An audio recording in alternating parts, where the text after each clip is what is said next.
Ito yung Team Payaman edition ng Spider. Daming mabibilis na bumili na, sold out kagad. Grabe yun. Ay Diyos ko, mag-helmet kayo.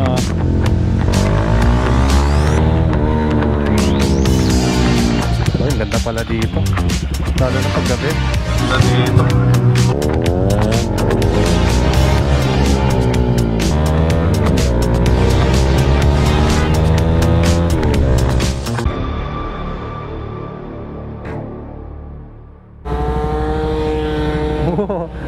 Ganda na tunog na. Ayun, what's up sa inyong lahat, no? I hope okay kayong lahat and tuyo sa inyong mga lugar dahil may kalat-kalat na ulan ngayon. So today is ngayon? Basta Sunday ngayon. Papunta tayo ngayon sa Cafe Josefina sa Capas, Tarlac. So nagkayayaan lang ng mga kaibigan ko na dati kong katrabaho. Actually, isa din to sa mga video na gusto kong gawin noon.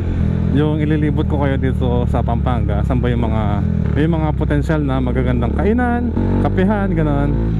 So ayun, since nagkayayaan na, kinuha ko na rin tong opportunity na to para i-video at maidala ko rin kayo doon. At least sa mga hindi taga Pampanga, o kung mapadpad man kayo sa Pampanga dito sa amin, at least may alam kayong puntahan. Nga pala, bago ang ating helmet, tayo ngayon ay may gamit na Spider. So balik na naman ako sa Spider. Actually, ano lang to, ito yung Team Payaman edition ng Spider. Siyempre, idolo natin yung mga Team Payaman. So, power. Gusto ko rin yung design kasi first time kong mag modular helmet. And pinag-isipan ko pa actually kung bibili ba ako, kasi alam nyo naman, pang motovlog natin. So pinag-isipan ko mabuti kung paano yung gagawin ko sa mic, sa camera. So thankfully nagawa ng paraan. Ngayon di pa ako nakagamit ng bagong mic. Ginamit ko yung isa ko pong mic dun sa isang helmet.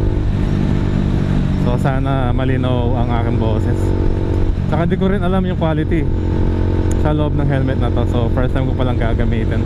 So since malapit lang, chill lang tayo sa biyahe, huwag natin pakabilis. Oh my god, aksidente na naman ba to? Parang kaka-witness ko lang ng aksidente o baka na ano lang,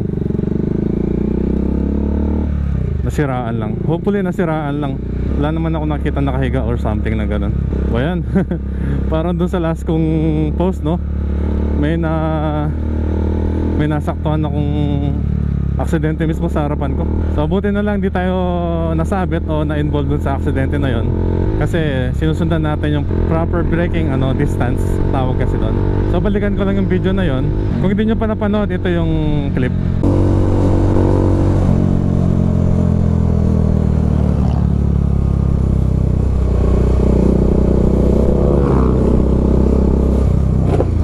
Uy!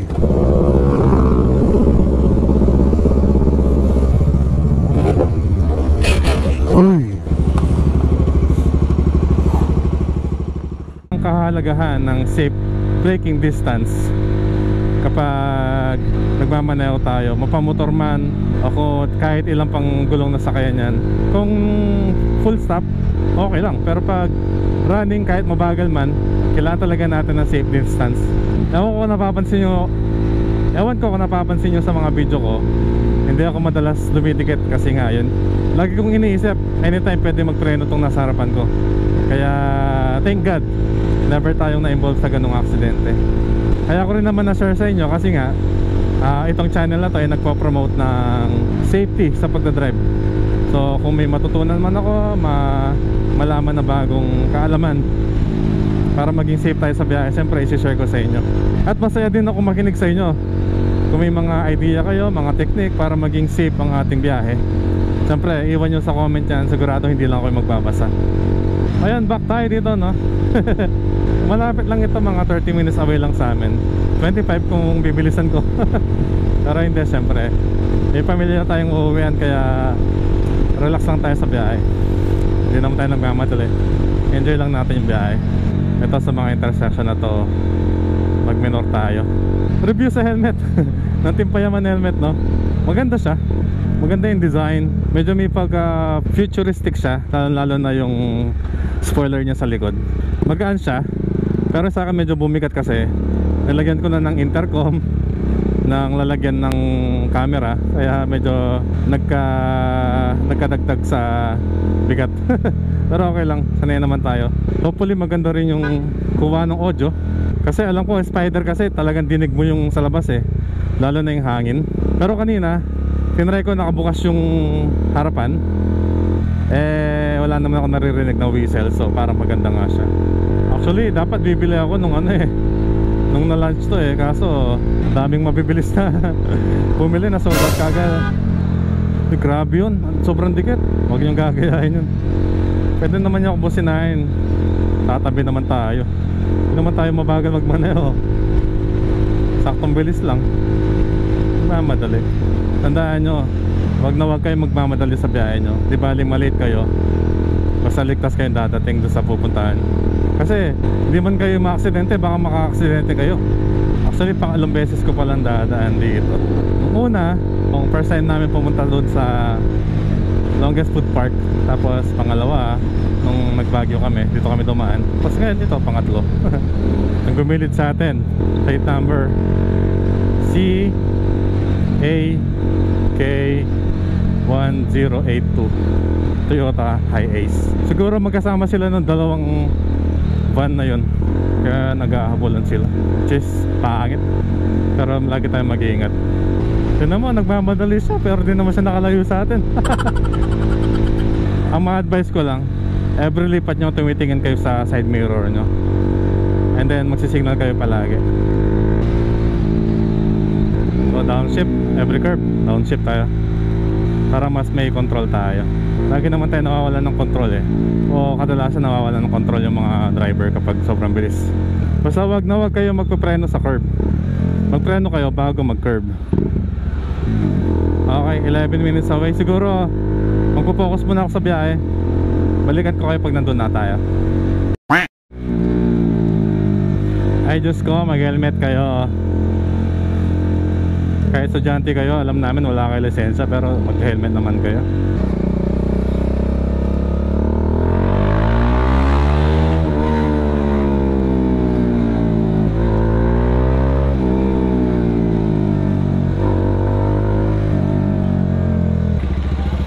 At yung timpayaman na helmet, hindi ko lang kung nakita niya. Okay, 1 minute away. Buti ba dito hindi traffic? So nandito siya sa kanan. Napansin ko ang dami kong nakakasalubong na motor, no? Karamihan naka-vest. So I think galing sila nag-rides, pauwi na sila. Sana makapag-rides ulit. Naghihintay lang ako nung yung mag-iaya. Ayun, nandito na daw.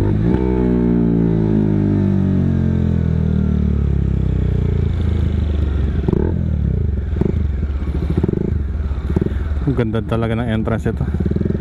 Tignan muna natin nasa yung mga kasama natin. Oh, nakakita ko na to sa YouTube. Oh, ang ganda pala dito, lalo na pag gabi. Ang daming mga ilaw. Kuya, pwede mag-vlog dito? Saan po pwede ka mag-park? Saan pwede mag-park? Sa Josefina po yan. Ito pala, may parking dito. Thank you po. Wag na, Josefina. Ito pala si Josefina. Huwag yun ang patayin, para akala nila mukha akong baliw kausap sarili ko. Hello po, vlogger po ako. Ito pala, ganda pala dito eh. Malaki pala parking dito. Problema dito pag tag-ulan, no, yung parking. Yung bantay, tinitignan ako nung ginagawa ng weirdo na to, sabi niya. Ay, nandito sa gilid. Ay, ito pala yung outdoor nila, no. Ay, grabe, ang daming tao. Ano ba yung... Tatanggal mo na ang helmet, mukha akong tanga dito. Dito.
dilim.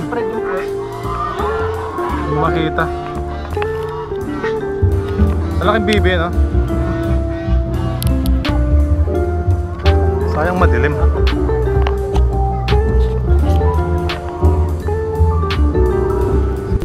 Grabe, ang ganda dito, no?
Ang kaibigan ko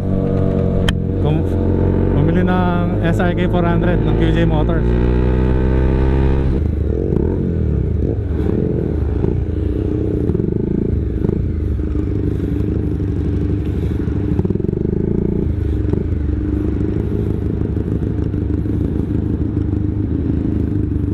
Tugas muna.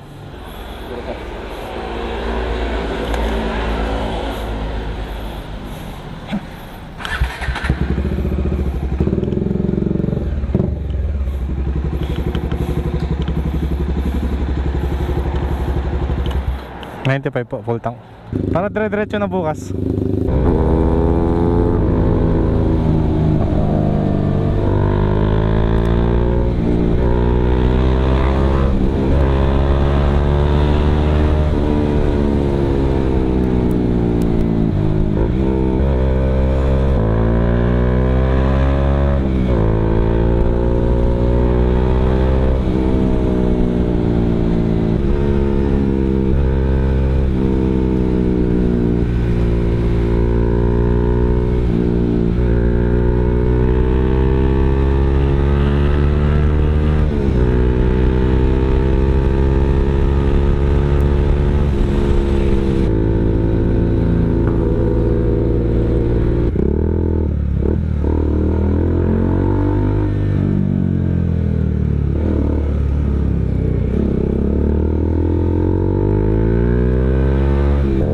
Pauwi na kami. Sayang ngayong araw nalaman ko meron pa ako isang kaibigan na naka big bike. Biniglaan niya kami. Hindi niya sinabi naka big bike na siya. Pinairam niya sa akin kanina. Grabe ang smooth. Ang smooth ng sa kanya eh. Kahit na high rev na, walang vibration. Grabe. Ganda din ang tunog ng inline 2. Lalo na wala na siyang catalytic. Tapos naka open pipe pa siya. Lakas. Pogi ng tunog.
Ay, 9 na.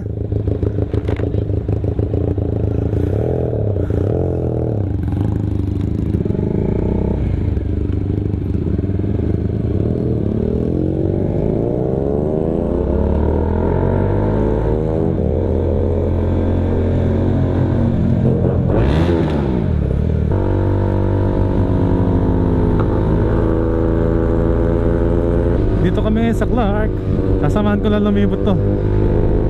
Bago lang yung motor niya eh. Bagong bili. Ang liit pala nung SRK 400 no. Kasi nung inupuan ko kanina, flat footed ako tapos kurbado pa yung tuhod ko. Tapos sa likod parang hindi mo siya big bike.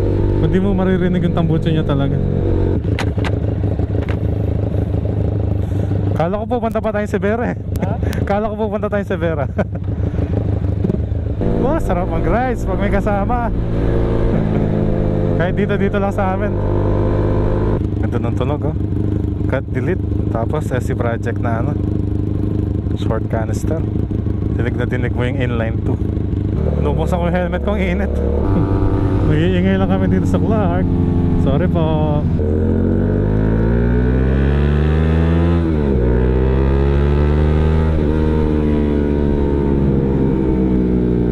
So yun, hinadid lang namin yung bag niya. Tapos tambay daw kami sa Clark. Dito sa amin meron tambayan eh, dito sa Clark, dito sa Petron. Sa may lagpas lang ng Medical City. Madalas marami nagtatambay na big bike dun. Yung mga Dominar din. Ngayon pa lang ako mapupunta dun eh. Nung last ride ko sa Sitio Baag, doon lang ako may nakilala na nagtatambay dun. O syempre, nakakaya naman kung pupunta kayo dun. Or kung pupunta ako dun, tapos di mo na-invite. O wala akong kasama. Ayun, meron na. Ito, maraming friends nung kasama natin ngayon. Parang may problema na naman yung clutch ko. Nahirapan ako mag-neutral eh. Kailangan ko muna patingin to. Dati kasi inayos lang yung clutch eh. Mga tagal na video na yun.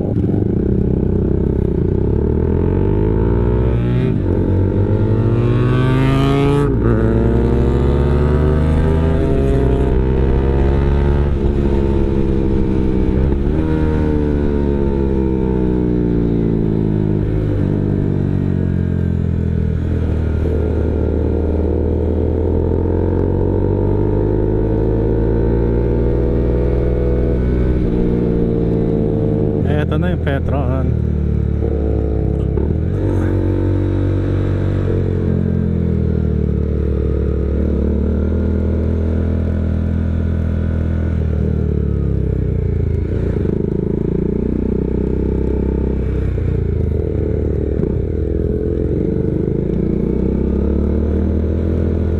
Yung parking dito.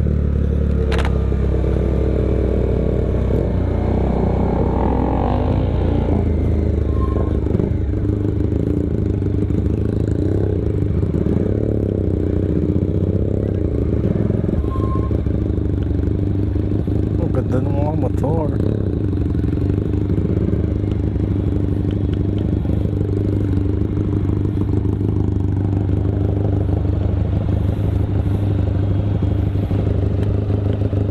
Ay, putangin na si Jeremy. Ay, Jeremy. Naka-rides ko. Ay, pre.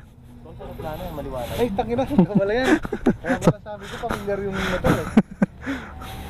Yung ano, buti napunta ka. Nakita mo natin. Sinamahan ko lang to. Sabi ko familiar, kasi di mo natin ito yun eh. Baka man, iba eh. Familiar yung tunog, tsaka yung ano eh. A few inches later. Okay, pauwi na tayo. Nakasama pa tayo magtambay dito, mga big bike.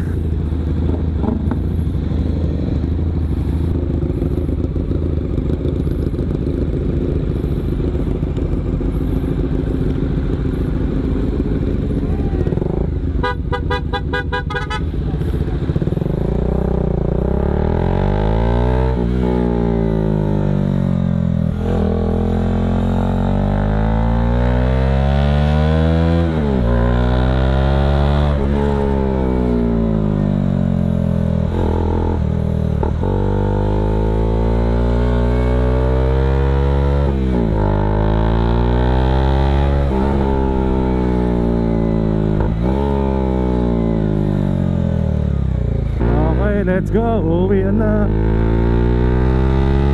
So ayun, di ko alam kung aabot yung battery ako. So dito na ako magpapaalam sa inyo. So sana nag-enjoy kayo makapanood sa aking video. Maraming salamat sa mga nanood, lalo na sa mga tumapos ng aking video. Kung may suggestion kayo at may gusto kayong pag-usapan, mag-iwan lang kayo ng comment sa ating comment section. Ayun, sa daan, lagi tandaan na palaging mag-iingat, palaging maging alerto, at habaan palagi ang pasensya. Ako po ulit, si Jovan Moto. Hanggang sa susunod na video. Jovan out! Peace!